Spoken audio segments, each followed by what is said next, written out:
For many years, we've gotten to enjoy the Forza Horizon series developed by Playground. The series is known for its Horizon Festival theme and emphasizes accessible arcade-style handling, stunning environmental design, and expansive car lists. The newest title that we are discussing today is Forza Horizon 6.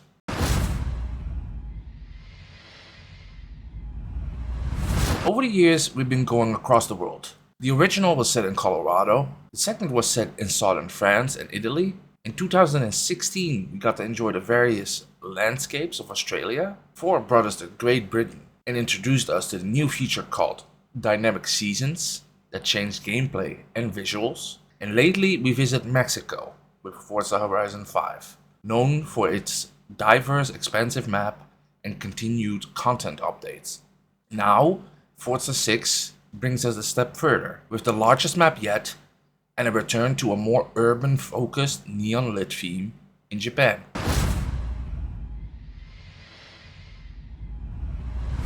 First, let's talk about the festival system, where players progress by winning races to increase their popularity. It's the core foundation of every Forza game. In Forza 4, the developers introduced a playlist with a weekly live service update system. In the new Forza 6, the Horizon Festival includes several factors. One of them is casual street racing. Forza 6 represents Japanese car culture with urban street racing, which includes techniques like straight line drag, drifting, and high-speed highway racing. This urban-focused neon-lit theme is the main theme of the game. Besides regular street races, there's also events like festival races, PR stunts, and of course, there's races with different types of terrain. Dirt, snow, wet roads, and each of them require different cars for these different occasions. Basically, we got remastered audio visuals, including the new turbo backfire sounds and the return of weather seasons. One of the newer event types are Horizon Rush and specialized tube battles on Japanese mountain passes, which is a major part of car culture in Japan. All of this shows Playground is one of the few that listened to the louder complaints of people about the prior racing games, where progression felt neither meaningful nor rewarding. And now, with curated events, it does. Plus, it adds a discovery tour for you to figure out what car models and builds are more effective for each race type.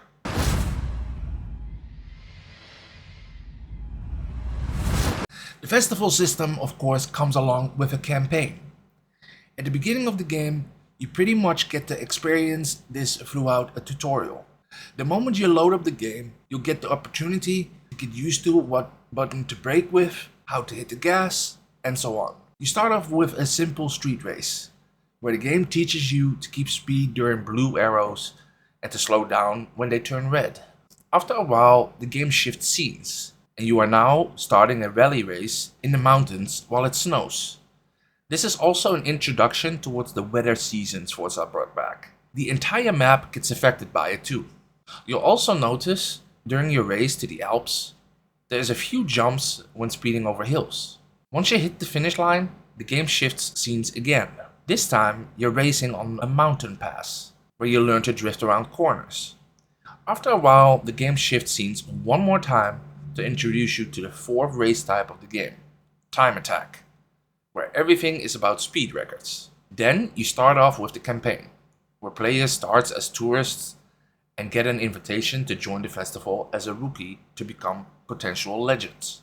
You start out as just a plain tourist with two friends.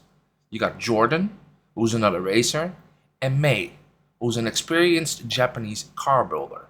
You experience your journey pretty much with them. Before you get an official invitation, you have to get known. In order to do so, you'll have to complete several Horizon qualifiers, which are marked on the world map. After you gained enough points, you'll get your first Horizon Festival wristband. You'll unlock more as you progress.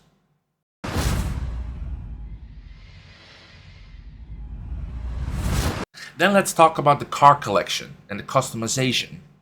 The game features a returning roster of major automotive manufacturers, including Ferrari, Lamborghini, Ford, and Porsche, alongside new additions like the Bugatti Tribullion and the Ferrari F80. The roster highlights a mix of over 550 modern hypercars electric vehicles, and classic racing machines at launch. These models are listed in different classes. The higher the class, the better performance of the car, of course. And some you discover randomly. While you are driving around, you'll notice a car that's on sale, which you can buy and add to your collection. The first one you'll likely come across is this beauty, the Mazda MX-5. You'll notice that the car is listed in B class, unlike one of the cars you start out with. And of course, there's also a bunch of them considered treasure cars, which are models hidden in different regions spread over Japan. You use the photos to find them. The first one May tells you about is the Dodge Charger, spotted at the golf course clubhouse. Also, each car has its own mastery tree, which you can upgrade with points. Some perks gain you XP, others allow you to gain more skill score while you pull off techniques. There are also car packs you can download as DLC content, which offers an extra set of cars to your collection. These are only obtainable through the packs. You can't unlock them through exploration. And then there's enhanced customization, which features Forza Aero, and a new long requested ability to paint windows. Not only do you get to fully customize your performance of your car, but you also get to fully pimp your ride. I'm spending hours of my time in the garage creating looks on my ride, that's for sure. And then finally we need to talk about the car meetups. There's 3 dedicated locations for car meets and socials. There's also a connected worlds feature where you can meet up instant without any loading screens. Up to 12 player open world meets, and for once you make it to the top, there's Legend Island, which is a location exclusive for the highest ranked drivers.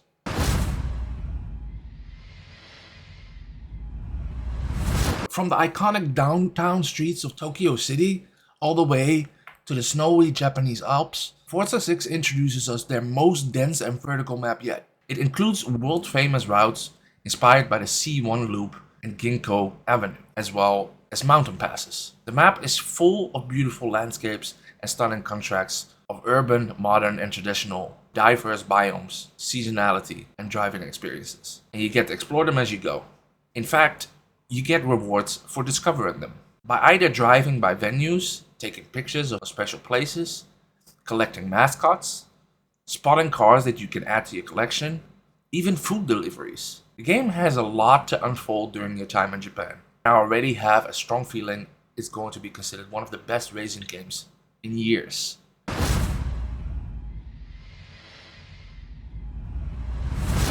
And last but not least, Forza 6 added in some amazing tracks for the ultimate vibe. The game features 9 radio stations with the largest track list in the series, incorporating J-pop, electronic anthems, and indie rock. Confirmed artists include Linkin Park, Porter Robinson, Empire of the Sun, and Lil Nas X.